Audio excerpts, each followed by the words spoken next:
Good morning, students. Now continue the uh, second part of standard 9 subject Hindi chapter number 21 क्रांतिकारी शेखर का बचपन। हमने first part में इसका लेसन पूरा समझा है। उसके बाद हम क्वेश्चन आंसर देख रहे हैं। सही विकल्प चुनकर नियमित लिखित रिक्त स्थानों की पूर्ति कीजिए। नंबर 1, शेखर खाली जगह की लहर में बहने से चेष्टा करने लगा। तो शेखर असहयोग की लहर में बहने की चेष्टा करने लगा। शेखर ने अपने हिंदी के ज्ञान को प्रमाणित करने के लिए खाली जगह लिखना आरंभ किया। तो यहाँ पे राष्ट्रीय नाटक है या राष्ट्रीय उपन्यास? तो यहाँ पे इसका आंसर है राष्ट्रीय नाटक। नंबर 3, शेखर के पिता और शेखर खाली जगह स्टेशन पर अपना सामान रखे थे। तो बाकानेर या बांकीपुर? तो यहाँ पे इसका आंसर है बांकीपुर। शेखर के पिता और शेखर बांकीपुर स्टेशन पर अपना सामान रखे थे।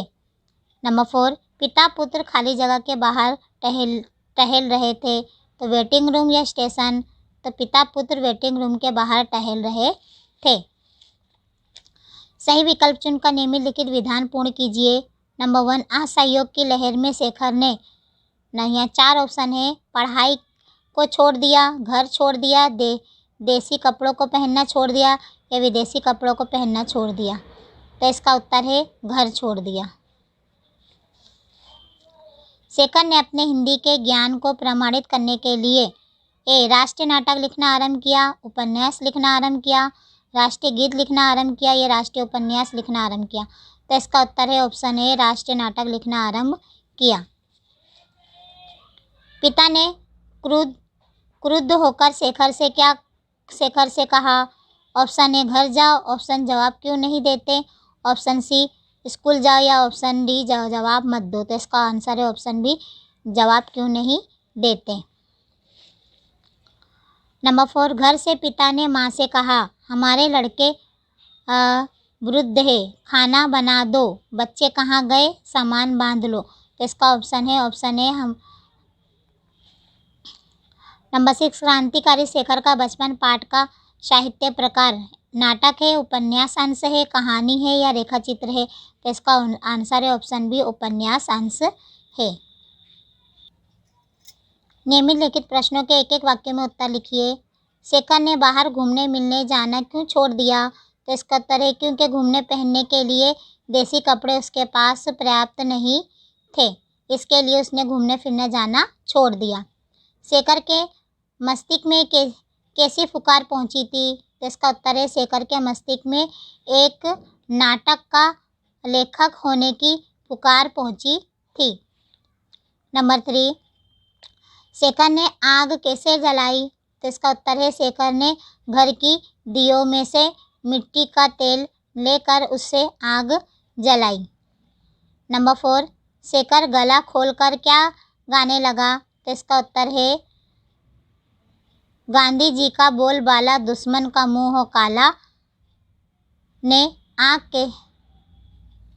शेखर ने गला खोलकर क्या गाने लगा? तो शेखर ने गला खोलकर गाने लगा, गांधी जी का बोलबाला, दुश्मन का हो मुंह काला।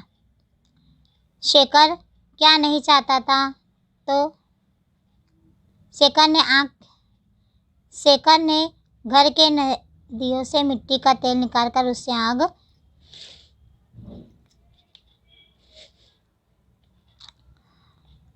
नियमित लिखित प्रश्नों के 2-3 वाक्यों में लिखिए। घर के सदस्य बाहर गए तब शेखर ने क्या किया? तो इसका उत्तर है घर के सदस्य बाहर गए तब शेखर ने घर के सभी कमरों में से विदेशी कपड़े लेकर नीचे एक जगह में इकट्ठे किए, उनके ढेर पर मिट्टी का तेल डाला और आग लगा दी। शेखर के नाटक का विषय क्या था? तो शेखर के मन में एक स्वाधीन लोकतंत्र भारत की छवि बसी थी, जिसके राष्ट्रपति महात्मा गांधी थे। उसने करता भूना जैसी गांधी जी की प्रवृत्तियां और असहयोग आंदोलन का समावेश था। अंग्रेज बालक के प्रश्न का उत्तर शेखर ने क्यों नहीं दिया? अंग्रेजी बालक के स्वर में अहंकार था। वह अपने अंग्रेजी ज्ञान का परिचय देना चाहता था। शेखर ने उसका प्रश्न बुरा और अपमानजनक भी लगा, इसलिए उसने अंग्रेजी बालक के प्रश्न का उत्तर नहीं दिया। पिता के क्रुद्ध स्वर में शेखर को क्या कहा? तो शेखर ने अंग्रेजी बालक के किसी भी प्रश्न का उत्तर नहीं दिया। पिता नहीं चाहते थे कि वह बालक शेखर की अंग्रेजी से अनिभाई समझे। शेखर उत्तर न देने में कैसे बच गया? तो इसका उत्तर है, शेखर ने अंग्रेजी बालक के प्रश्नों के उत्तर में एकदम चुप रहा। पिता इस बारे में शेखर को उसके चुप रहने का कारण जानना चाहते थे, किंतु तभी ट्रेन आ गई और शेखर उत्तर न देने से बच गया। घर आकर पिता ने माँ से क्या कहा, क्यों? बांकीपुर स्टेशन पर शेखर ने बालक के अंग्रेजी प्रश्नों के उत्तर न देने की चुप्पी से सांस ली। इससे पिता को क्रोध के साथ दुख भी हुआ था कि घर आकर उन्होंने शेखर की माँ से कहा, हमारे लड़के वृद्ध है, किसी के सामने उनका मुंह ही नहीं खुलता।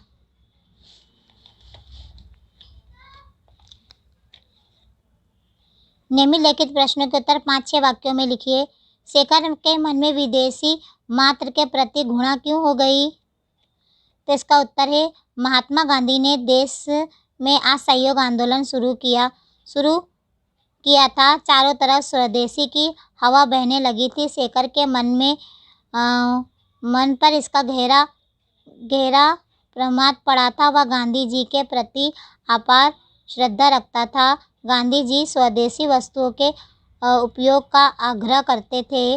विदेशी वस्तुएं देश की पराधीनता की प्रतीक बन गई थी।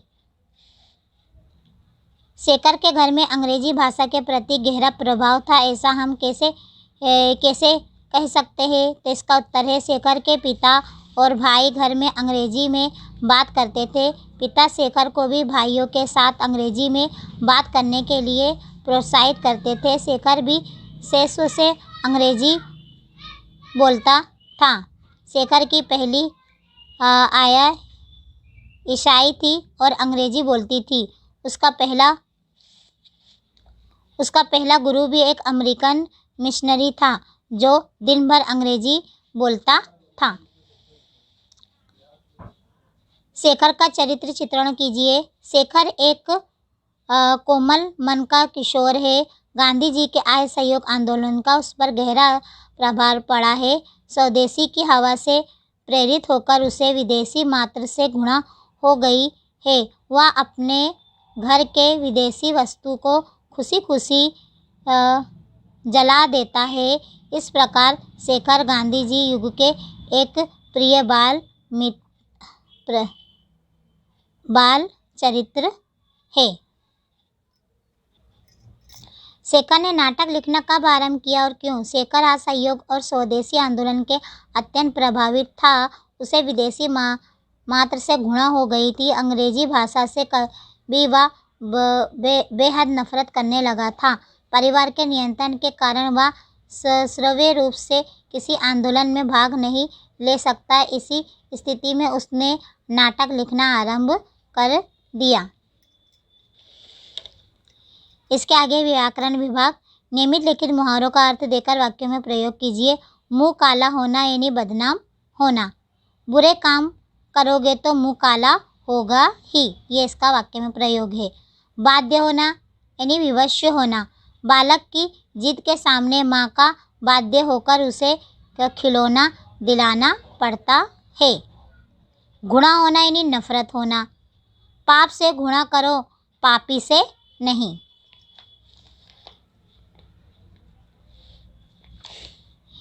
इसके आगे कहावत का अर्थ स्पष्ट कीजिए। नाच न जाने आंगन टेढ़ा, यानी इसका मतलब होता है कि कोई काम हमको अगर नहीं आता है तो हम क्या कहते हैं, कोई एक चीज़ को यानी पॉइंट बना देते कि हाँ कि ये तो चीज़ ही ख़राब है, इसके लिए नहीं आया। यानी अपने आप को दोष नहीं देते, वो चीज़ को हम ख़राब कर देते हैं कि हाँ ये चीज़ खराब है इसके लिए, तो उसके लिए वहाँ कहते हैं नाच ना जाने आंगन टेढ़ा।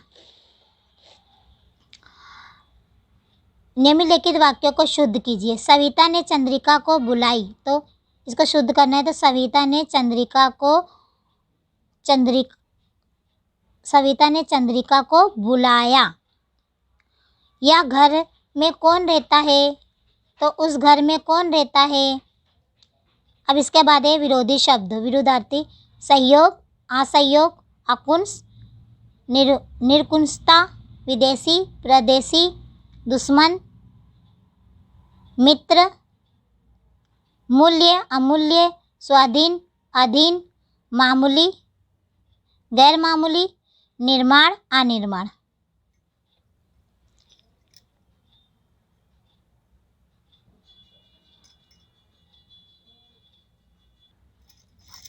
निम्नलिखित शब्दों का पर्यायवाची शब्द लिखिए।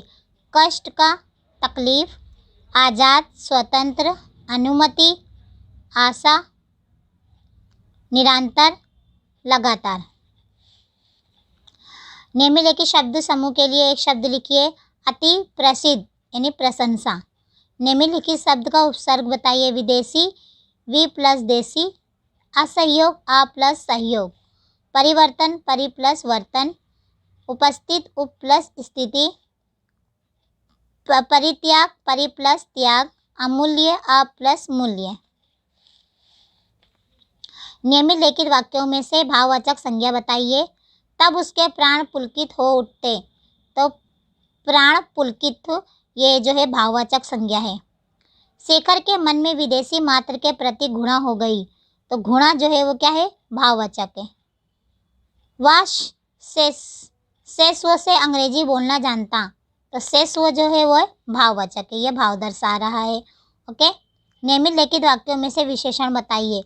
उसने एक राष्ट्रीय नाटक लिखना आरंभ किया, तो आरंभ और राष्ट्रीय क्या है, ये विशेषण है, सब्जेक्ट है। पहले साहित्यिक प्रयत्नों के गति से उसे अभी याद थी, तो साहित्यिक जो है वो क्या है, विशेषण है। निम्नलिखित संधि को जोड़िए और छोड़िए। अभ्यास, अभी प्लस यास। सूर्य अस्त, तो सूर्य प्लस अस्त है तो सूर्यास्त। स्वाधीन, स्व प्लस धीन। उद प्लस मुख, उद्मुख। आत्माभिमान, आत्म प्लस अभिमान। हरीश प्लस चंद्र, हरिश्चंद्र। ओके। निम्नलिखित नाउ दिस लेसन, ये लेसन, ये पार्ट जो है हमारा कंप्लीट होता है। Okay, bye.